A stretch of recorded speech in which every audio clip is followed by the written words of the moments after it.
Hello friends, ఈరోజు జనజాతీయ గౌరవ Divas 7th డేన Chintur ITDA పరిధిలో ఉన్న అన్ని పాఠశాలల విద్యార్థులు ఒకే వేదికపై చేరారు. ఇంకా తమ ప్రతిభను చూపించారు. సాంప్రదాయం, సంస్కృతి వైభవంతో నిండిన ఈ రోజు మరొక అద్భుత ఘట్టం అనే చెప్పాలి. ఇక్కడ చూస్తున్నారు కదా, ఈ స్టూడెంట్స్ అందరూ కూడా మా ట్రైబల్ కు సంబంధించిన గెటప్స్ అయితే వేశారు. కేవలం కోయా ట్రైబ్ అనే కాదు, అన్ని రకాల తెగల వారికి సంబంధించిన గెటప్స్ అయితే వేయడం జరిగింది. ఎందుకంటే ఈ రోజు మా చింతూరు ఐటీడీఏలో ట్రైబల్ ట్రెడిషనల్ ఫ్యాషన్ షో అయితే నిర్వహించడం జరుగుతుంది. అంతేకాకుండా ట్రైబల్ గెటప్ వేసిన మా ట్రైబల్ స్టూడెంట్స్ చీఫ్ గెస్ట్ అయిన రంపచోడవరం పిఓ గారికి గ్రాండ్ గా వెల్కమ్ చెప్పడం జరిగింది.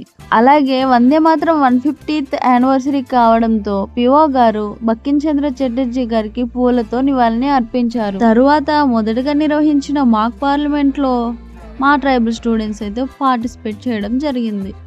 ఇందులో పార్టిసిపేట్ చేసిన స్టూడెంట్స్ అందరూ కూడా పొలిటీషియన్స్ పాత్రలు ధరించి సామాజిక సమస్యలపై చర్చించడం అందరినీ ఆకట్టుకుంది. ఇందులో పార్టిసిపేట్ చేసిన ప్రతి ఒక్క స్టూడెంట్ నిజమైన పార్లమెంట్ ఎలా అయితే వ్యవహరిస్తుందో ప్రతి ఒక్క స్టూడెంట్ కూడా అలా వ్యవహరించడం చూసి ప్రతి ఒక్కరు కూడా చాలా మెచ్చుకున్నారు. కేవలం మాక్ పార్లమెంట్ లోనే కాదు, తర్వాత ప్రారంభమైంది ట్రైబల్ ట్రెడిషనల్ ఫ్యాషన్ షో.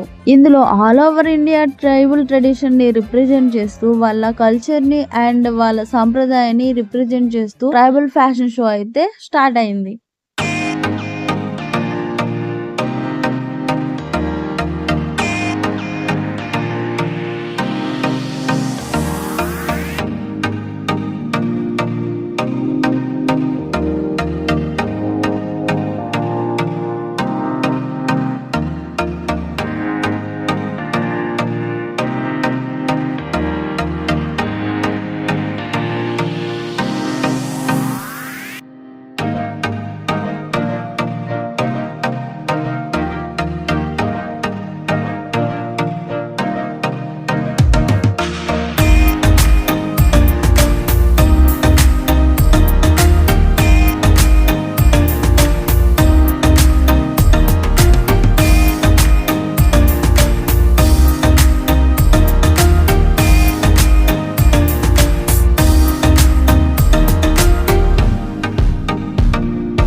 చివరిగా ఐటీడీఏ చింతూరు అధికారులు, ప్రిన్సిపల్స్, టీచర్లు అందరూ పాల్గొని విద్యార్థులను అభినందించారు.